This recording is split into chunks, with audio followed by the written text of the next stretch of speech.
Major Ranvijay Singh army से retired हो चुके थे। वे अपनी पत्नी के साथ गांव के अपने मकान में रह रहे थे। उनका बेटा अमरजीत आर्मी में सेकंड लेफ्टिनेंट था। उनकी पोस्टिंग वाघा बॉर्डर पर हुई थी। वह भी अपने पिता की तरह बहुत ही साहसी और बहादुर था। अमरजीत के लिए एक आर्मी के अधिकारी की तरफ से रिश्ता आया। उस अधिकारी की लड़की श्रेया भी इंडियन आर्मी में ही थी। मेजर रणविजय सिंह को ये रिश्ता बहुत ही अच्छा लगा। अमरजीत जैसे ही छुट्टियों पर घर आया, उसकी शादी बड़ी धूमधाम से श्रेया के साथ हो गई। उनकी सुहागरात के 2 दिन बाद ही जंग का बिगुल बज गया। उन दोनों की छुट्टियां रद्द हो गईं और वे अपने मिशन पर निकल पड़े। दोनों जंग के मैदान पर उतर पड़े। दुश्मन की तरफ से बंदूकें और तोपें गरज रही थी। हमारे जाबाज सिपाही भी उनका डटकर मुकाबला कर रहे थे और उनकी तोपें भी आग बरसा रही थी। बंदूकें भी अचूक निशाना साध रही थी। अमरजीत और श्रेया ने अपना मोर्चा बखूबी संभाल लिया था। दुश्मन के 2 टैंक लगातार हमला करते हुए आगे बढ़ रहे थे।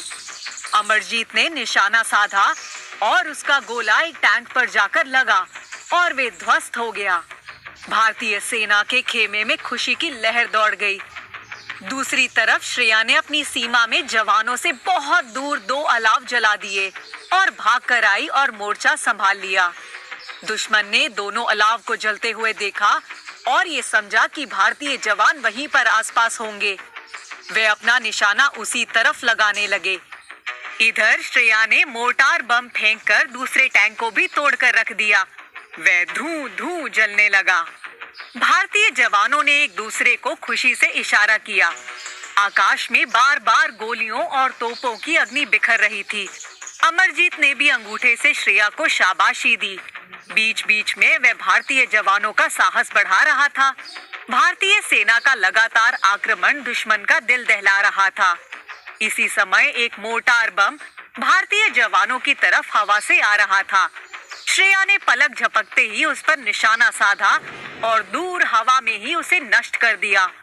श्रेया के इस अचूक निशाने को देखकर अमरजीत के साथ-साथ बाकी जवान भी आश्चर्य में पड़ गए। वह लगातार अचूक निशाने साध रही थी। उसकी बंदूक रुकने का नाम ही नहीं ले रही थी। इसी बीच श्रेया के मुंह से हल्की चीख निकल पड़ी। अमरजीत ने पूछा, क्या हुआ श्रेया? मैं ठीक हूँ, जंग जारी रखो।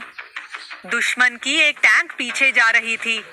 कहाँ भागकर जा रहा है कायर? इतना कहकर उसने टैंक पर निशाना साध दिया और टैंक जलकर टूटकर बिखर गई। जय हो, जय हो, जय हो, जय हो। श्रेया की बंदूक अब भी आग उगल रही थी। सामने दुश्मन की छाती दहल रही थी। दुश्मन के सिपाही डर गए थे। दुश्मन के कई सिपाही ढेर हो चुके थे। हमारे जांबाज सिपाही रुकने का नाम नहीं ले रहे थे। हमारे भी 2 सिपाही जख्मी हो गए थे। पराजय को सामने देखकर दुश्मन पिछड़ रहा था। भारतीय जवानों के हौसले बुलंद हो गए थे। दुश्मन ने मुंह की खाई और डर कर लौट गए। भारत माता की जय, भारत माता की जय के नारे लगने शुरू हो गए थे। इतने में अमरजीत का ध्यान श्रेया पर गया। श्रेया के बाएं कंधे से खून टपक रहा था। अमरजीत ने झट से वहां कपड़ा बांधा और उसे उठाकर छावनी की तरफ चल पड़ा। तुम जख्मी हो गई लेकिन मुझे बताया नहीं। बड़ी बड़ी जंग में ये छोटी छोटी बातें होती रहती हैं। हम कामयाब हुए, ये सबसे बड़ी बात है। श्रेया की बाईं बाह में गोली लगी थी। घाव हो गया था, लेकिन वह शेरनी अब भी मुस्कुरा रही थी, मानो जीत की खुशियां मना रही थी। डॉक्टर उसके घाव का इलाज कर रहे थे और उस वीरांगना के चेहरे पर शिकन भी नहीं थी। मेरी शेरनी, मुझे तुम पर नाज है। सिर्फ मुझे ही नहीं, बल्कि सारे हिंद को तुम पर नाज है।